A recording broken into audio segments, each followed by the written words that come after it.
तो देखिए ये जो बलूचिस्तान जो क्षेत्र है वो पाकिस्तान के दक्षिण पश्चिम भाग में ये स्थित है और आप देखते हैं कि लगभग जो है पाकिस्तान का जो क्षेत्रफल है उसमें 40% जो है बलूचिस्तान प्रांत है। यहाँ पर जो है वह बलूची लोग जो है ये लोग रहते हैं।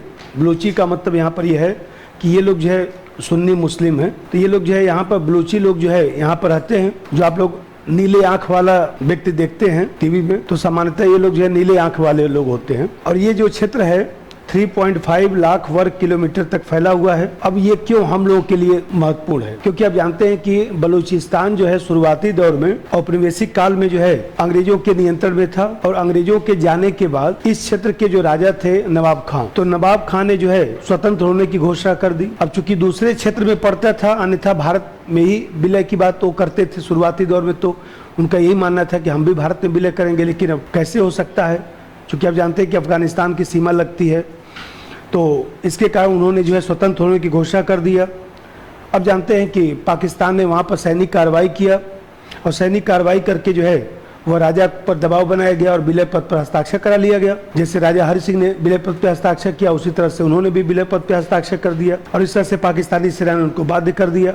लेकिन आप जानते हैं कि यह क्षेत्र जो है कभी भी पाकिस्तान में शामिल होने का समर्थन नहीं किया और इस तरह से देखा जाए तो पाकिस्तानी सेना से हमेशा यह संघर्ष चलता रहता है। आप लोग पेपर में पढ़ते होंगे कि ये लोग जो है बार बार पाकिस्तान की सेना जाती है और यहाँ पर संघर्ष होता है, काफ़ी मानवाधिकार का उल्लंघन होता है।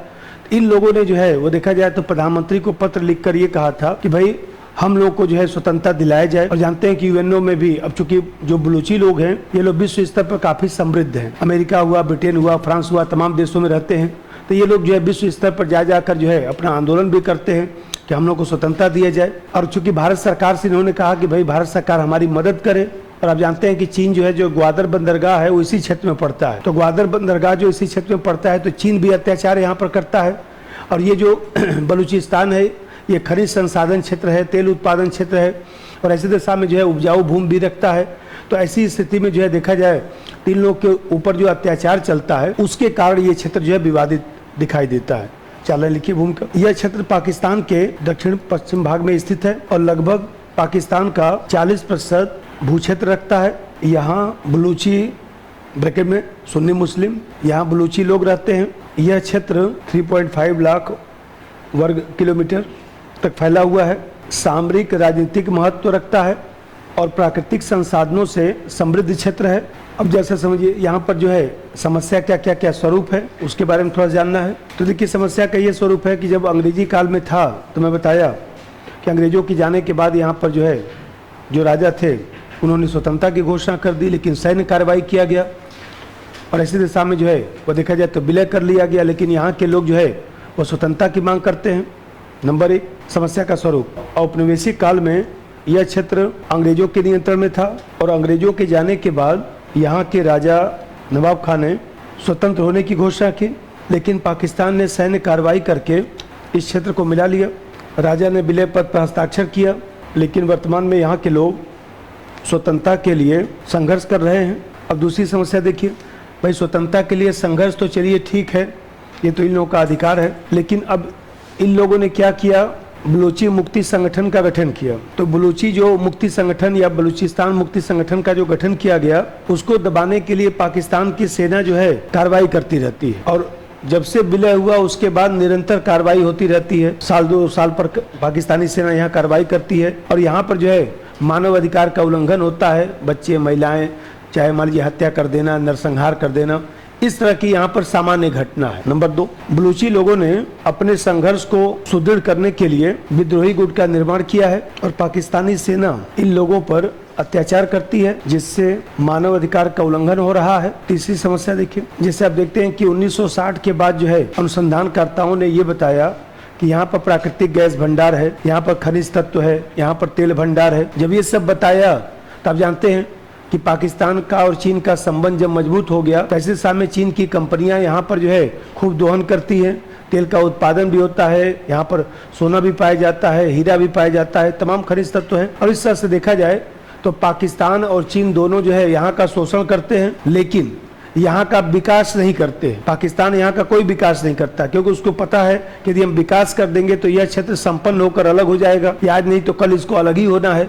तो यहाँ पर क्यों विकास किया जाए। नंबर 3, 1960 के बाद अनुसंधानकर्ताओं ने बताया कि इस क्षेत्र में प्राकृतिक गैस, तेल भंडार और खनिज तत्व है, अतः पाकिस्तान चीन के साथ मिलकर यहाँ दोहन कर रहा है, लेकिन इस क्षेत्र का विकास नहीं करता क्योंकि उसे डर है कि यह क्षेत्र संपन्न होकर अलग हो सकता है। अब देखिए, एक समस्या पिछले 10 साल से और भी दिखाई दे रही है। अब पाकिस्तान ने किया है, पाकिस्तान ने सोच लिया है कि बांग्लादेश जैसे बना है अब वैसे हम लोग स्वतंत्र देश नहीं बनने देंगे। खासतौर से मुशर्रफ साहब के जाने के बाद यहाँ पर जो है पिछले 1 दशक से जो है यहाँ पर देखा जाए तो पाकिस्तान के जो निवासी लोग हैं उन लोगों को ले जाकर इस क्षेत्र में बसाया जा रहा है। यहाँ पर बलूची लोगों का जो है सामूहिक नरसंहार कर दिया जाता है। तो ये भी अब दिखाई दे रहा है कि जो है जैसे बलूची लोगों की संख्या धीरे धीरे यहाँ कम हो रही है और पाकिस्तान जैसे मान लीजिए चीन जो है जिनजियांग प्रांत में क्या करता है कि वहाँ के जो टर्की मुल्क के जो मुस्लिम लोग हैं उनकी हत्या करवाता है। और इस तरह से देखा जाए तो जो मंदारिन भाषा बोलने वाले लोग हैं,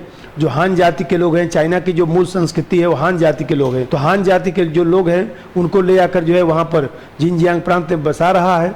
और इस तरह से देखा जाए तो यही चाइना वाला जो काम है पाकिस्तान ने शुरू किया है, यहाँ पर लोगों की हत्या करवा रहा है, बलूची लोगों की संख्या कम हो रही है। और इस तरह से देखा जाए इसी मसले को जो है इन लोगों ने यूएनओ में उठाया भी, 2019 में इन लोगों ने उठाया भी कि भाई हम लोग की संख्या जो पहले थी लगभग 90% थी, घटकर जो है वो 60% हो गई है। अगला पॉइंट, पिछले 1 दशक से इस क्षेत्र में पाकिस्तान अन्य समुदाय के लोगों को बसा रहा है, निर्जातीय संघर्ष को बढ़ावा दे रहा है। निर्जाति का मतलब होता है कि विभिन्न धर्म, जाति, भाषा के जो लोग हैं, मतलब कि जो उसका जो समूह होता है उसको एथनिक कहा जाता है, निर्जाति कहा जाता है। निर्जातीय संघर्ष को बढ़ावा दे रहा है, बलूची लोगों का सामूहिक नरसंहार करा रहा है, जिससे इन लोगों की संख्या निरंतर कम हो रही है। इस मसले को 2019 में यूएन में भी उठाया गया, संयुक्त राष्ट्र में भी उठाया गया।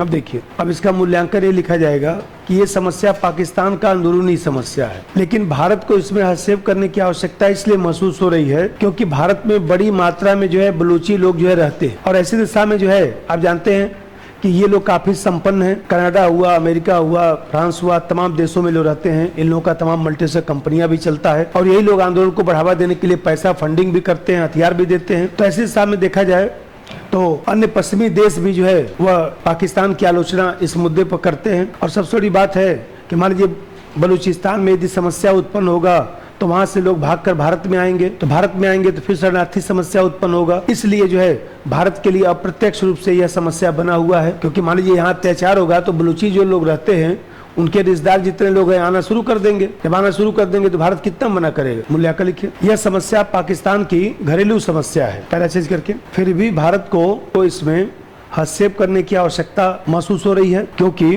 बड़ी संख्या में बलूची लोग भारत में भी रहते हैं, अमेरिका, ब्रिटेन, कनाडा आदि देशों में भी आंदोलनों को बढ़ावा दे रहे हैं। इन्हीं कारणों से यूएनएचआरसी ने भी आलोचना किया, लेकिन अभी भी समस्या का समाधान नहीं हो पाया है।